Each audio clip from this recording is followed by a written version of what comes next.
Welcome to my classroom. আজকে তোমাদের আমি একটা জিনিস শেখাবো, সেটা হচ্ছে কত সহজে আমরা ধনাত্মক শব্দ এবং এই ধনাত্মক শব্দ জাতীয় যে শব্দগুলো শেখাবো। এই ধনাত্মক শব্দ শেখানোর আগে আমি একটা চ্যাপ্টারের করিয়েছি, ছোট্ট ভিডিও দেখে নেবে তোমরা। শব্দ কভাগে ভাগ করা যায়, শব্দর কি, যদি বুঝতে অসুবিধা থাকে তোমরা আমাকে নিশ্চয়ই কমেন্ট এবং সাবস্ক্রাইবার করবে, ঠিক আছে? আজকে শেখাবো ধনাত্মক শব্দ। ধনাত্মক কথার অর্থ কী, প্রথম ধনাত্মক কথার অর্থ বুঝতে হবে। বলছে ধনাত্মক কথার অর্থ হচ্ছে ধ্বনির অনুকরণে যে শব্দ সৃষ্টি হয়। ধ্বনির অনুকরণে মানে ধ্বনি গ্রাহ্যভাবে, ধ্বনির অনুকরণে যে শব্দ সৃষ্টি হয় তাকে বলা হচ্ছে ধনাত্মক শব্দ, ঠিক আছে? আমি ধরো এটা যেতে যেতে কেউ দুম করে পড়ে গেল, টং করে তার দরজাটা মাথাটা লেগে গেল, এই যে টং দুম এগুলোই হচ্ছে ধনাত্মক শব্দ, ঠিক আছে? কিন্তু একটু বড় করে দেখলে এভাবে ধনাত্মক শব্দকে দুভাগে ভাগ করা যায়। কি কি? এক হচ্ছে একক ধনাত্মক শব্দ, দ্বিরুক্তক ধনাত্মক শব্দ। একক ধনাত্মক শব্দ কি আর দ্বিরুক্ত ধনাত্মক শব্দ কি, ঠিক আছে? একক ধনাত্মক শব্দ হচ্ছে যে শব্দটা একবার, আমি যে এক্ষুনি বললাম, সে দুম করে পড়ে গেল।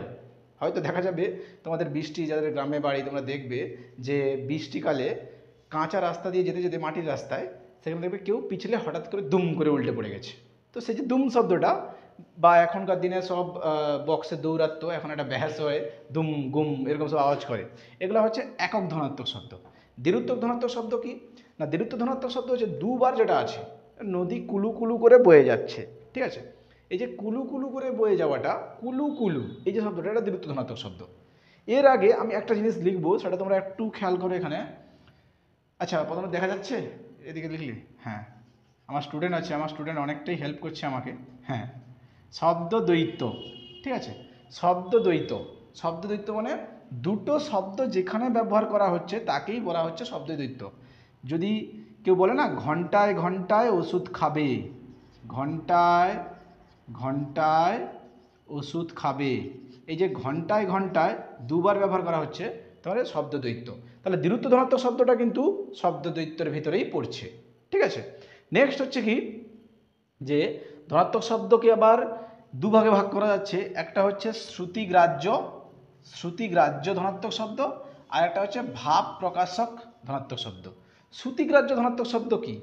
শ্রুতিগ্রাহ্য ধনাত্মক শব্দ হচ্ছে যেটা শোনা যায়, বা যে ধনাত্মক শব্দটা শোনা যাচ্ছে। কীরকম? ঘন্টা বাজছে ঝনঝন করে, থালাটা পড়ে গেল ঝনঝন করে, মাছি ভন ভন করছে, বাতাস সনসন করে বইছে, এই যে শব্দগুলো, এগুলো শোনা যাচ্ছে। সনসন, ভন ভন, এগুলো হচ্ছে, কিংবা ঝনঝন, এই যে শব্দগুলো, এগুলো হচ্ছে কি, এগুলো শোনা যাচ্ছে, শোনা শোনা যাচ্ছে, তখন হচ্ছে শ্রুতিগ্রাহ্য। আর একটা খুব মজার ব্যাপার, সেটা হচ্ছে ভাব প্রকাশক। ভাব প্রকাশক ধনাত্মক শব্দ বলতে গেলে আমি একটা গল্প বলি। কীরকম? ধরো তোমাদের কেউ খুব রাত্রিবেলা শ্মশানের কাছ দিয়ে মেলা দেখে আসছো, ঠিক আছে? এবার সে জায়গাটায় দেখা যাচ্ছে যে শ্মশানের পাশ দিয়ে আস্তে আস্তে কোনো ভয় নেই, কিছু নেই, তারপরেও তোমাদের মনে হচ্ছে যে ভিতরে ভিতরে বুকটা ঢিপ ঢিপ করছে। সেই ঢিপ ঢিপটা তোমরা কেউ কিন্তু দেখাতে পারবে না কাউকে, তাই না? সেই ঢিপ ঢিপটা কেউ কিন্তু তোমরা দেখাতে পারবে না। সেই ঢিপ ঢিপটাই হচ্ছে ভাব প্রকাশক ধনাত্মক শব্দ। কীরকম? যে যেতে যেতে হঠাৎ করে একটা ভয় ভয় লাগছে। এখনকার ছেলেমেয়েরা তো দেখি রেজাল্ট খারাপ করলে আসে এটা কিন্তু কিন্তু বোধ নেই, তার বুকে তখন চলছে ঢিপ ঢিপ ঢিপ ঢিপ, যে স্যার কী বলবে, স্যার কী বলবে। এটা হচ্ছে কি, ঢিপ ঢিপ করা, ঠিক আছে? এই ঢিপ ঢিপ করাটা বুকের ভিতরে আছে। বা অনেকে বলে যে আমার বুকের মাঝখানটায় খাঁ খাঁ করছে। হ্যাঁ, বর্তমান দিনের এখন ছেলেমেয়েরা এটা বিশেষ করে অনুভূতি করতে পারবে যে খাঁ খাঁ করছে, এই যে খাঁ খাঁ করছে বুকের ভেতর, এই বুকের ভেতর খাঁ খাঁ করাটা কেউ দেখতে পারবে না, একক শূন্যতা পড়ে গেছে তার, ঠিক আছে? তো এটা হচ্ছে কি, ভাব প্রকাশক ধনাত্মক শব্দ। নেক্সট একটা শব্দ হচ্ছে, সেটা হচ্ছে অনুকার শব্দ, ঠিক আছে? আর একটা কথা বলে দিই, এই যে টুংটাং, সন সন, ভন ভন, ঝন ঝন, ঢিপ ঢিপ, এগুলো সবই কিন্তু হচ্ছে তোমার শব্দদ্বৈত। পরীক্ষায় কোশ্চেন আসে যে ধনাত্মক শব্দ, সকল ধনাত্মক শব্দ কি শব্দদ্বৈত? না, সকল ধনাত্মক শব্দ কিন্তু শব্দদ্বৈত নয়, কারণ একক ধনাত্মক শব্দ যে আছে সে কিন্তু শব্দদ্বৈত নয়, ঠিক আছে? সে শব্দদ্বৈত নয়। শব্দদ্বৈত কোনটা? শব্দদ্বৈত কথার অর্থই হচ্ছে যেটা দুবার আছে, যেটা দুবার আছে সেটা হচ্ছে শব্দদ্বৈত। এবার একটা জিনিস বলছি আমি, সেটা হচ্ছে অনুকার শব্দ। অনুকার শব্দটা খুব মজার, যে শব্দটা কারোর অনুকরণে চলে আসে। কথাটা এরকমই, খুব স্বাভাবিকভাবে সবার বাড়িতে নিশ্চয়ই অতিথি আসে, ঠিক আছে? দেখবে একজন অতিথিকে বলে দুজন তিনজন অতিথি একসাথে চলে আসে, এই যে অনুকরণে চলে আসা। আমরা এবার কথাটা বলি, কিরে তোরা জল টল খেয়ে নিবি, মা বাবা সবসময় বলে, ঠিক আছে। বা সে তোর কাছে টাছে এসেছে, বই টই পড়ে নে, ঠিক আছে। এই যে বই টই, বইয়ের তো মানে আছে, বই তো মানে আছে, তো টইর মানে নেই, ঠিক আছে। এই টই কি, কিংবা ঝড় এসছে, কাপড় চোপড়, কাপড় চোপড়, কিংবা কাপড় টাপড়, ঠিক আছে। এই যে কথাগুলো, এগুলো হচ্ছে অনুকার শব্দ। অনুকরণে একটা শব্দের মাঝখানে একটা শব্দ চলে আসে, এগুলো হচ্ছে অনুকার শব্দ, ঠিক আছে।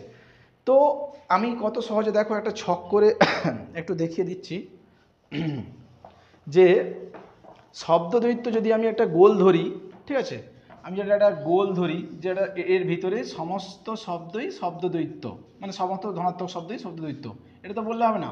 এই শব্দদ্বৈতটা একটা গোল, গোলের ভিতরে ধরছি। এবার তারপরে তার ভিতরে ধরছি অনুকার শব্দ, অনুকার শব্দ ডবল আসে, ঠিক আছে। নেক্সট হচ্ছে এর ভিতরে থাকছে ধনাত্মক শব্দ। ওকে, তো এটাই হচ্ছে আজকের পড়ানোর বিষয় ছিল, ঠিক আছে। ধনাত্মক শব্দ কি না, দুভাগে ভাগ করা যায়, একক ধনাত্মক আর দ্বিরুক্ত ধনাত্মক। দ্বিরুক্ত ধনাত্মক মানে যেটা দুবার আছে তাকে বলে দ্বিরুক্ত ধনাত্মক। একক ধনাত্মক অর্থাৎ একবার, ধ্বনির অনুকরণের সৃষ্ট শব্দ একবার। আর কি হচ্ছে শ্রুতিগ্রাহ্য ভাব প্রকাশক। শ্রুতিগ্রাহ্য কি না, যে শব্দটা শোনা যাচ্ছে, আর ভাব প্রকাশক যেটা ফিল করা যাচ্ছে, অনুভব করা যাচ্ছে। নেক্সট কি অনুকার শব্দ, যেটা হচ্ছে একটা শব্দের অনুকরণে আর একটা শব্দ চলে আসছে, এটা হচ্ছে অনুকার শব্দ, ঠিক আছে। ওকে।